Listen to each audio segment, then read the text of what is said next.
All right, friends, let's continue with the market segmentation in this section.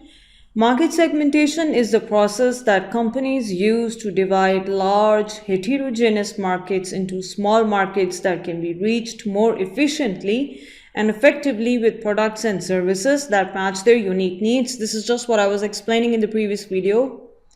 We were talking about how you can categorize your immediate community where you want to serve according to specific groups, group labels. And that's in marketing terms known as segmentation, which means that you have people segregated according to their interests, their professional capabilities, their educational levels, maybe language, maybe culture, maybe ethnicities, and beliefs and faith and religion and everything. So you just cluster them according to these groups in whichever way you want, and then you try to come up with their needs and desires and their wants and their demands, what have been fulfilled by the market, what not has been fulfilled by the market. So this is how you conduct a market segmentation, by analyzing and categorizing your market. There are various consumer segments within a market: male, female, young, old, married, single, wealthy, poor. So it's up to you how you want to segregate them. Segmenting consumer markets could be according to geographic segmentation. It could be according to the demographic segmentation, okay, psychographic and behavioral segmentation. Let's look at them in detail. Market segmentation according to the geographic segmentation divides the market into different geographical units such as nations, regions, provinces, parishes, cities, or even neighborhoods. For example, in UAE, the regions could be different emirates. Okay, we could have Abu Dhabi, Dubai, Ajman, Ras Al Khaimah, Fujairah. And in the United States, you could have different states, for example, Alabama, Michigan, Virginia, Maryland, and all of these states. And density would be urban, suburban, rural, city size under 5,000, 5,000 to 20,000, etc. Country, UAE, USA, UK, Oman, Kuwait, India. Climate could be dry, humid, hot, cold, tropical, and Arctic. Okay, so let's look at, let me share an example with you. For example, we have a Protech Online. Okay, it's an Egyptian company that specializes in providing the latest technologies in geo-marketing research and services by employing researchers, data analysts, and geo-professionals, and a large scale of data maps and tools. So these are the people who will, anybody who plans to open up a business in the Gulf region or Middle East, North Africa, the MENA region, they can communicate with Protech Online. Protech refers to geo-marketing as a sophisticated marketing science that uses geographical information for analyzing distribution channels of products. Protech provides insight into the competition and target segments surrounding a specific distribution point. Okay, so whatever point that you give them, they will give you data on competition, target segments, etc. And this allows companies to understand the specific changes needed in terms of distributing products so as to better serve the targeted consumers. Protech offers 3 types of products. Okay, for new business people, they offer 3 types of products: geographical digital maps, socio-demographic data, trade channel census, and survey data. Okay, the CEO of Protech said that the using digital maps for marketing purposes is crucial, especially for fast-moving consumer good companies such as Coca-Cola, Procter & Gamble, and Unilever. Okay, the CEO added that, also says that for suppliers to know where to sell products and where the outlet is, not only in terms of address but the demographics of the area, how many people above the age of 15 are living in this area, gives them a sort of a direction to know which products should go where. Now this is something extremely powerful if you plan to have a business and you need to know the crucial details, the grassroots level details about your consumer. So you need to make sure that you contact businesses like Protac in the given location so that they can do some digital mapping for you and give you some ideas.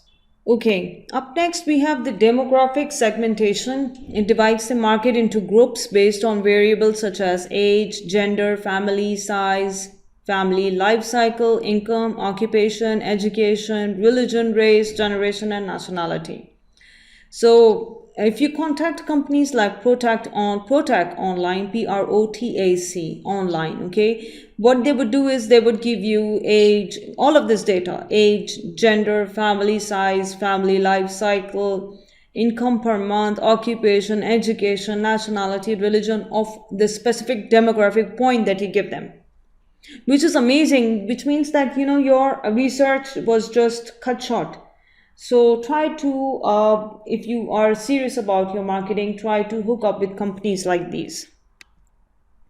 Psychographic segmentation divides buyers into different groups based on social class, lifestyle, or personality characteristics. Social class is upper, middle, lower, etc. Culture, local Arab, expatriate Arab, Western, Eastern, all of those, Lifestyle, family oriented, sports oriented, personality, introvert, extrovert, ambitious, authoritarian. So all of these segmentations, the data you can look for. Behavioral segmentation divides buyers into groups based on their knowledge, attitudes, uses, or responses to a product. Purchase occasion or regular, special, benefit sought, quality, service, style, status, user status, usage rate, loyalty status, readiness stage, attitude towards product, is it enthusiastic, positive, indifferent, negative. So you need something, some business that is totally unbiased, who would do this kind of research for you and would give you some very cold hard facts on how you're doing as a business, and that would really help you plug in some extra boosters to your business so that you can cater to this market better. Target market consists of a set of buyers who share common needs. This is the key word here, common needs or characteristics that the company decides to serve. Evaluating market segment size and growth, segment structural attractiveness, company objectives, and resources. So this is how you evaluate your market segments. Market targeting includes undifferentiated or mass targeting marketing, differentiated or segmented marketing, concentrated niche marketing, micro marketing, local or individual marketing. So you target broadly and then you target narrowly. This is how you do target marketing. You come up with some country, then town, then city, then town, and then neighborhood, and then particular area or section of a neighborhood. This is how you target. But of course you will be targeting a lot of larger area than what I just mentioned, but that's what I'm trying to say. You go from a bird's eye view to a pin drop view. Then you have a 3 target market decisions. Undifferentiated or mass marketing occurs when a company decides to ignore different segments and aim at the whole market at the same time. Differentiated marketing occurs when a company selects several different segments and designs different strategies for each. Concentrated marketing, also known as niche marketing, occurs when a company targets small market segments but aims to win a high share of them, which means that somebody with really special interests, for example, certain kind of sporting need, certain kind of music need, certain kind of for example, people may have problems with sleeping, health need.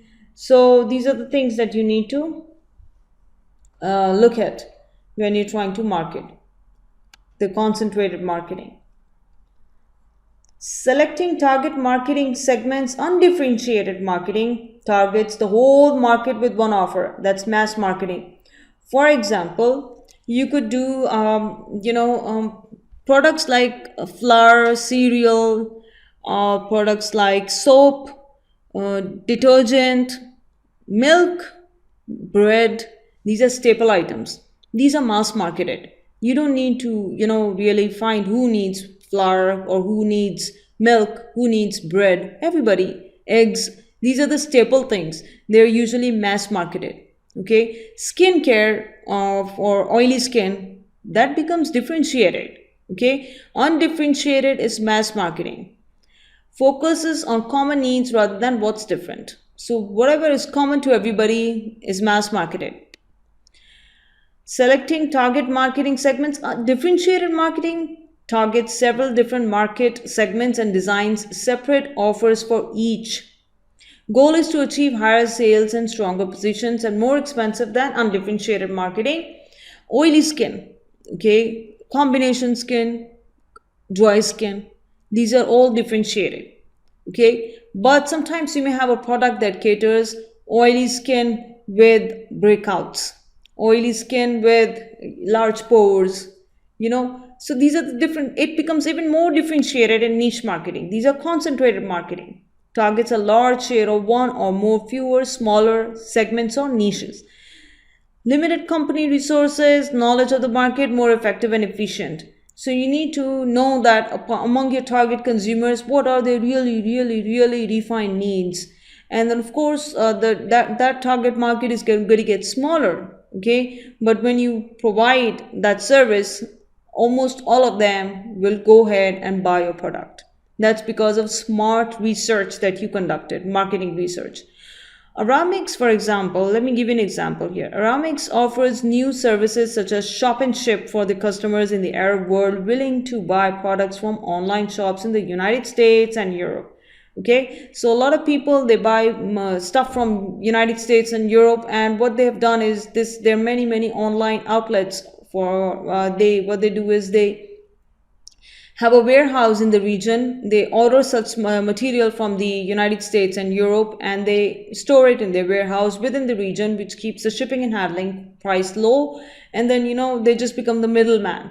And people love it because they know that if there are problems, they can always contact the person, the sales guy in the region. As opposed to, a lot of trust factors involved in the UK and the USA market, even though they do a great job, but still, it's very hard to get hold of salespeople, even though they're very responsive at the same time. But, there is a factor of comfort going on when some sales units are located in the same region as you are.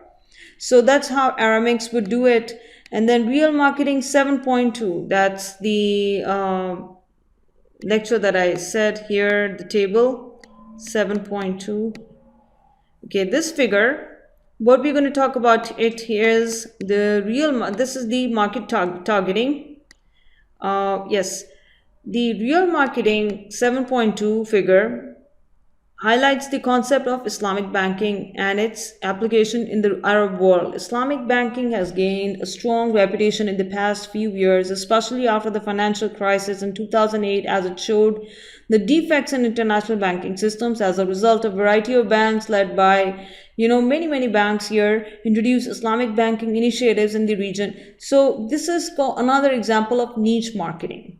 Okay, the banking systems, they flopped in 2008, and by introducing Islamic banking systems, a lot of people benefited. So this is known as need-based, very micro e-marketing. All right, let me end this video here, and up next I'm going to continue to market targeting and more strategies to target your market. Okay, I'll see you shortly.